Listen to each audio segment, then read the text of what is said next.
Guys, this is Mr. Joshy J, and this is your driver ratings and team ratings for the Australian Grand Prix. Was great to be back in Australia. I thought Australia put on a good show this weekend for Formula One action. It really did, so it needs to stay on the calendar. But maybe some alterations need to be made to the circuit. But anyway, this track definitely needs to stay on the calendar, in my opinion. So, right, in this video, if you're new to this, on each driver ratings and team ratings, I rate the drivers' performances and the team's performances over the week. Now, I got my notepad ready, my A4 notepad, so let's get to it, because if I don't write it down, I'm more than likely going to forget a driver or team. So, right, let's start off with Ferrari, shall we? Charles Leclerc, 10. Yes, absolute 10 for Charles Leclerc. Dominated the whole entire weekend, fastest in every practice session. Qualifying was really in the league of his own, and in the race, absolutely he was. So, P1 in qualifying, P1 in a race, dominated the whole entire weekend. He really did. Carlos Sainz, 0. Now, I mean, you may think 0 is a bit harsh, but I didn't think Carlos Sainz had a great weekend at all. He qualified 9th, and then he spun in a race, went into the corner too deep, and got stuck in the gravel and beached it. So, a weekend to forget for Carlos Sainz. So, 0. Max Verstappen, 7. Now, obviously, Max qualified P2, was on for solid P2, and then his engine went bang. This is a big concern for the Red Bull power units. They've now had 2 failures in 3 races. I mean, this is something you did not see last season, so they need to come on top of this problem fast, because Mercedes are beating Red Bull on reliability. They really are. Sergio Perez, 10. P3 in qualifying, P2 in the race. Solid job by Perez, but obviously Leclerc in a league of his own. So, good weekend for Sergio Perez, in my opinion. Lewis Hamilton, 9. Yes, I give Lewis Hamilton a 9. I thought he's very good this weekend. P5 in qualifying, P4 in a race. Of course, gained a position when Max Verstappen retired, but again, Lewis Hamilton got caught out by the virtual safety car, so obviously he lost track position to both George Russell and Sergio Perez, but, a much better weekend for Mercedes this weekend, I feel. They're able to race the Red Bull for longer, so this is definitely progress, and the car wasn't porpoising as much. The Ferrari, though, was porpoising quite a bit, but it didn't hamper their performance, but a much better weekend for Mercedes. So, yeah, 9 for Lewis Hamilton. George Russell, 10. Yes, his first ever podium in Formula One. Well, you can't really count Spa, because to me that was a non-offence. And no way should have half points been awarded at all for that race. But it is what it is. That's another reason why Michael Massey had to go last season. But yeah, P3 for George Russell benefited from the virtual safety car, and obviously moved up to P3 when Max Verstappen retired. So yes, 10 for Russell. Absolutely fantastic. So happy he got his first podium. Lando Norris, 8. Yes. P5 in qualifying. No, not P5. I think it was P7 in qualifying, but P5 in a race. Solid by Lando Norris. It really was. Daniel Ricciardo, 8. Yes. I give Daniel Ricciardo an 8. Much better weekend for McLaren. Qualified quite good as well, and finished P6 in a race. So, well done to Daniel Ricciardo. I say now it's a good home Grand Prix and a very good race in McLaren. They needed that. after 2 shocking races. I mean, compared to where they were in Bahrain, much better this weekend for McLaren.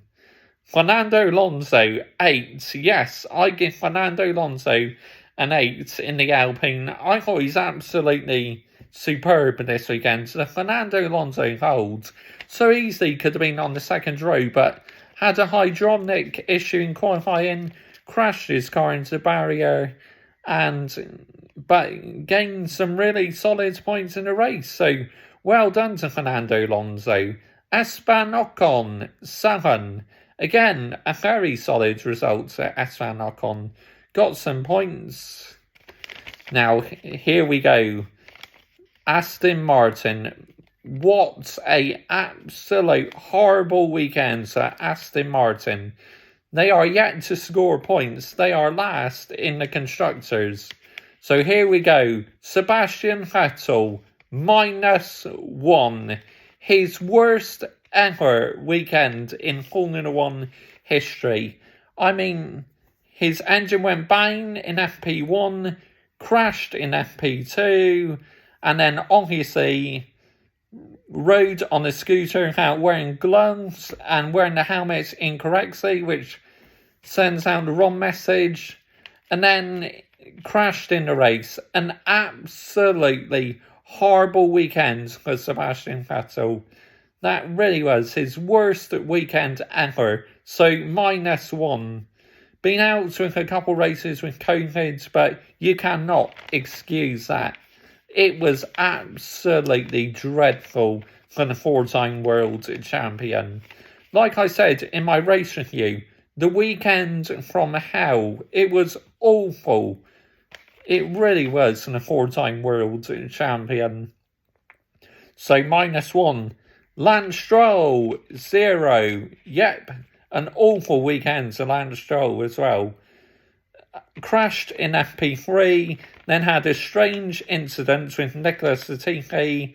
Finished P12 in the race, but obviously a few DNFs he benefited from. But yeah, Aston Martin has just got absolutely no pace at all. The car looks good, but the pace is shocking at the moment in the Aston Martin. It really is. Pierre Gasly, 6. I mean, finished P9 in the race, but didn't see much of him, to be honest, and kind of struggled. So, 6 for Pierre Gasly. Yuki Tsunoda, 3.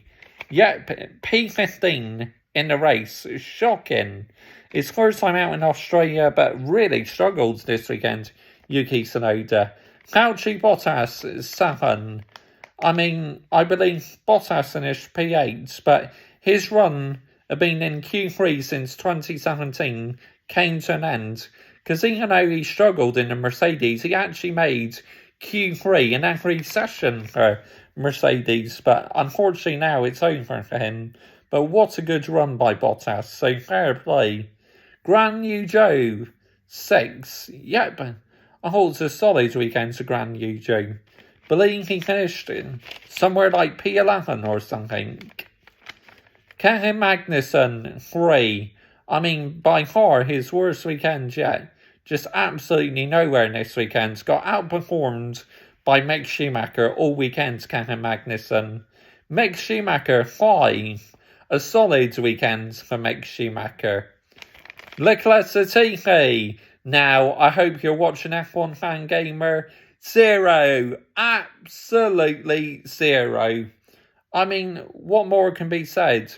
When you're finishing P16 and your teammate is finishing P10, and obviously had that incident with Lance Stroll in qualifying, very 50-50. I thought both were to blame, to be honest. Latifi just absolutely out of his depth, but we all know why he's on the grid. It's all about the money, I'm afraid, which I use that phrase from a very familiar video I did last year.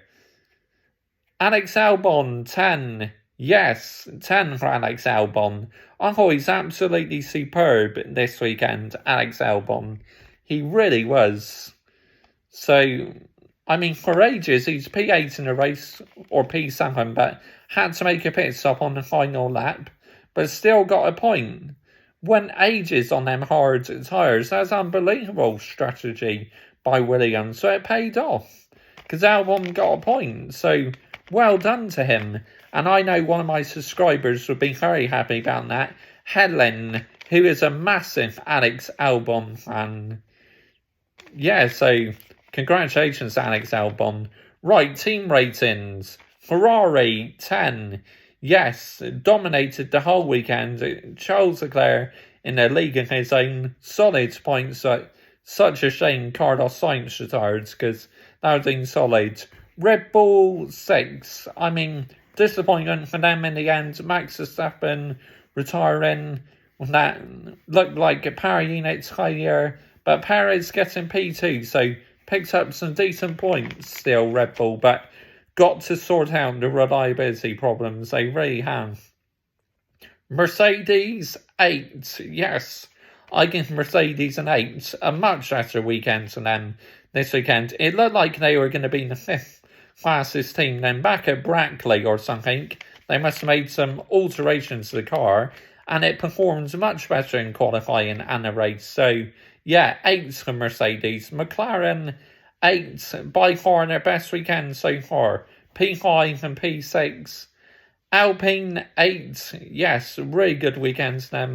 Alonso, very good. Ocon, very good as well. Aston Martin, 0. An absolute write-off of a weekend for Aston Martin. AlphaTauri, 6. I mean, struggled for pace a few times. So Gasly still got some points. Alpha, 6. Bottas picked up some points, so that was good for them. Haas, 6. A bit of a bang average weekend for them this weekend, to be honest. And Williams, 6. So that's the driver ratings done. Team ratings done for the Australian Grand Prix. As I said, I really enjoyed it. I thought Australia put on a good show. You know, the first Grand Prix since 2019. We move on to Imola next in about a couple of weeks' time now. So looking forward to that one, where we do the first sprint race in this season. Now, sprint race is split opinion, but I'm not really a fan of them myself. But it is what it is. F1 have decided to do it for about 5 races this season, I believe. 5 or 6 races. So during the sprint weekend, we have the sprint qualifying, and then the sprint race, and then the normal race. So Friday be sprint qualifying, Saturday would be the sprint race, and Sunday the main race. So that weekend I'll be doing a preview on Thursday, sprint qualifying Friday, sprint race review Saturday, and then Sunday race review, and then on the Monday driver ratings and team ratings for the San Marino Grand Prix. Comment your thoughts down below. I will always reply. And thanks for all the support recently. It's been amazing. Bye-bye.